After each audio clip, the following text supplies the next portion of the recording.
Hi అండి. ఎండలైతే చాలా ఎక్కువగా ఉన్నాయి కదండీ! మొన్నైతే ఒక్కరోజు వాన వచ్చింది. అంతే మళ్ళీ తర్వాతైతే ఎండలైతే చాలా ఎక్కువగా ఉన్నాయండి.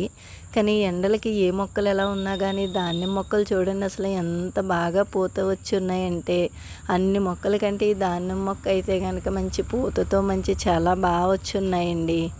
మొత్తం ప్రతి మొక్క కూడా పూత వచ్చే ఉన్నదండి.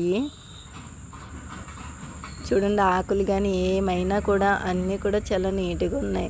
ఎండ తగిలే ప్లేస్‌లోనే ఈ మొక్కలు ఉన్నాయండి. నీడను కూడా ఏమీ లేవు. కానీ మొక్కలైతే మాత్రం చాలా నీట్‌గా ఉన్నాయండి. ఎండ తగులుతున్నంతలా ఎండ ఉన్నా కూడా. పూత కూడా అయితే చాలా అయితే వచ్చిందండి. ఈ రోజైతే గనక గాలి ఏసింది గానీ వర్షం అయితే పడలేదండి. ఎండలైతే మాకు చాలా ఎక్కువగా ఉన్నాయండి. ఓకే అండి. మా ఛానల్ లైక్ చేయండి, సబ్స్క్రైబ్ చేయండి.